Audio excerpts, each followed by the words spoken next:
Alright guys, G-Funk and it's prediction time. It's 6:30 a.m. So let's do it. Okay, we got this weekend Mile High Mike Alvarado versus Juan Manuel Marquez. Should be a pretty good fight. I'm looking forward to it. Think it's going to be pretty entertaining. And just want to give my 2 cents on the fight. So let's get into it. We got Alvarado Marquez. I think that this fight is at a catch weight. Not quite sure. If anybody knows out there, drop me something in the comments and let me know. But I do believe it is at a catch weight. Anyway, let's talk about Mike Alvarado first, because we're pretty much, most of us are familiar with Marquez, but I will go over Marquez's style and everything. As for Alvarado, he's got some pretty good names on his resume. He fought guys like Prescott when he still had a little bit of steam left. Mauricio Herrera, he's fought, who just recently had a very tough and close fight with Danny Garcia, who's the legitimate man at 140. He's had two brutal wars with Brandon Rios, and he just lost his belt to Ruslan Provodnikov, who's a very hot name right now at 140 pounds. So he's fought some decent competition here at 140. He hasn't always won, but he's gotten there, and these fights have been competitive. One thing I want to say about Alvarado is his style. When I first started to watch this guy, he was like a banger. There were some things that he was doing, like he would use like a little bit of boxing here and there, but for me he was mostly a banger. Recently, like when he first fought in the Rios first fight, I actually had him winning at the time of that stoppage, and then he went on to beat Rios in the rematch. Then he went to fight Provodnikov, and he got brutalized in the late half of that fight. I think that his style, I think that they're really trying to tweak it too much, in my opinion.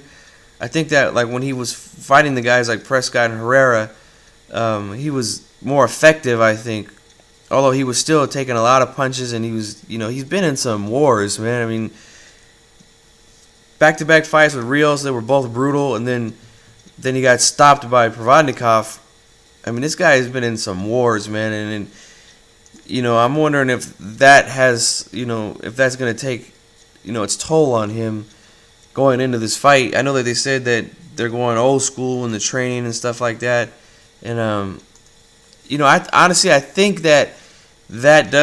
that's a much better game plan going into this fight than trying to be pretty in box. Like when he fought Rios, I think in the rematch and in the Provodnikov fight, he was trying to be too pretty. He's moving too much. I feel like he was moving just a little bit too much, and I think it really affected his legs. And I don't want to take anything away from Provodnikov. I think he fought a real good fight by cutting off the ring and getting him against the ropes and banging him around.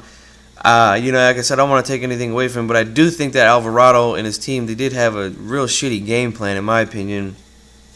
So he did end up getting stopped in that fight, but like I said, I think that a lot of these wars that this guy has been in, that this might hurt him going into this fight, because we all know that Juan Manuel Marquez he's a sharpshooter, man. He's a very good boxer, great counterpuncher. He does have good power. We know that he can take a good punch. I mean, he's been in there 4 times with Manny Pacquiao, and he's never been stopped. I mean, he's been down, but he always gets back up. And his fights with Marquez, I mean, with the Pacquiao, they're always competitive. So, to me, Marquez is definitely the favorite going in, and that's the guy who I'm going to take, and I'll tell you why. Like I just said, Marquez, to me, even at 40 plus years old, whatever he is, he's 40. I still think that he has much better skills and more intelligence than Mike Alvarado at this point. I think that with his last fight against Bradley, he lost his last fight, but it was, to me, it was a very convincing win for Bradley. but it's not like he was in a brutal fight like when he fought with Pacquiao. I mean, even in the knockout loss, it was a good. Even when he knocked out Pacquiao, it was a very good, entertaining fight. They both took a lot of punishment in those, 6 rounds.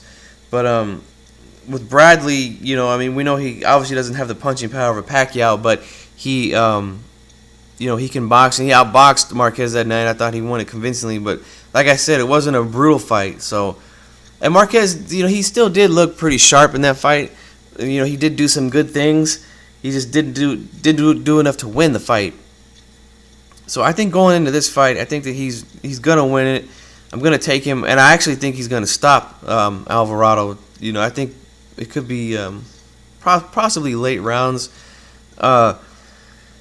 Alvarado, I think that really his best bet is to turn back into the brawler that he was at first. I think if he really tries to box with Marquez, I think that's a bad idea. I mean, for me, it's weird because when you see guys go from being straight bangers to like try to mix in some boxing, I think it's a good thing. But for me, Alvarado, I don't know, it looks, I don't know, it's just weird to me. He looks real uncomfortable in the ring when he's moving around, doing the lateral movement and stuff like that. I mean, he looked good against Brandon Rios. I mean, that should just tell you how bad of a fighter Brandon Rios is. I mean, I've never been high on Rios, but if Alvarado could outbox him and make him look silly, I mean, Rios got some problems because, to me, like I said, Alvarado, I don't know, he just looks like he's just uncomfortable when he's doing it, and it just doesn't look very smooth to me. You know what I'm saying? Like when Marquez is on his back foot,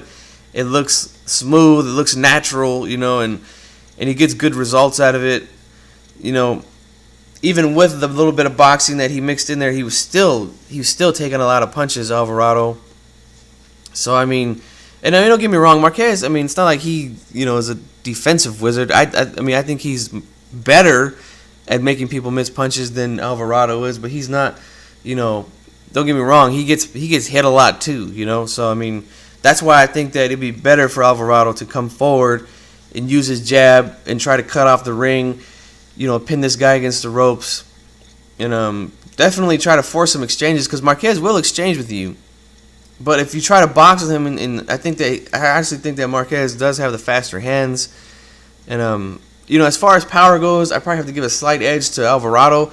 But I think that the way Marquez hits his opponents, the good counter punching, hitting guys when they don't expect it, hitting them in between their punches and things like that. Those are the punches that do the most damage in a fight. So I think that Marquez is definitely going to catch him with something during this fight, because I think Alvarado is going to try to go for the knockout.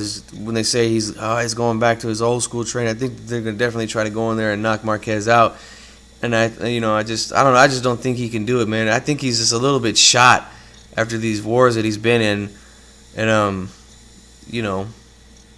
Alvarado, like I said, I don't know. When he tries to box, he just looks very uncomfortable, so he should just go back to his old school game plan and try to bang Marquez out of there. But even at 40 years old, I think Marquez is going to win this fight based on, like I said, the experience. He's been in there with a lot of good fighters, great counter puncher, has good power, and just a better overall fighter, I think, than Alvarado. So that's my prediction. I'm going to take Marquez by knockout. I know it's a pretty fast and easy prediction. Like I said, I don't really have a lot of time right now, but I do also want to talk about how a lot of people are, I don't want to say they're hating on Marquez, but I just don't get how people are saying that he ducked Provodnikov. Now, I know Provodnikov said he wants to fight him. I know that they're both under top rank. They're both HBO fighters, things like that. Now, I made a response video to Dante's Boxing Nation a few months back when he had made a video about how he said Marquez had ducked Alvarado, and I just disagree with that. I think that for me, Marquez needs to earn a title shot. Provodnikov he's a champion at 140 pounds. So to fight a guy who's just coming off of a loss, and like I said, a convincing loss to Bradley, I don't know, man. To me, that's just weird. Like, I don't want to see a guy who just lost his next fight be for a belt. You know what I'm saying? I mean, now I know you guys are like, well, belts don't mean nothing nowadays. I understand that, but I'm an old school fight fan. You know, I've been watching boxing for a long, long time. You know, I didn't just start watching. When I first started watching boxing, that's what it was all about, was rankings and was belts and things like that. You know, and that's the way I still look at it. So, you know, I think that if Marquez does win this fight and he does it impressively, then I would entertain that thought of him fighting Provodnikov. Like, I'm not trying to protect Marquez or anything like that. I just think that he needs to win a fight before he gets in there and fights for a belt again. That's just my opinion, guys. So, I mean, like I said, I don't understand where this whole ducking thing is coming from. I just don't get it. I mean, I think people forgot that he just lost, you know? So, anyway, I'm going to go ahead and end this video right here so I can upload it. You guys can go ahead and check it out or whatever. So, I'm taking Marquez by knockout, late rounds, I'm saying. So, you guys let me know what you think, man. This is G-Funk, and I'm out.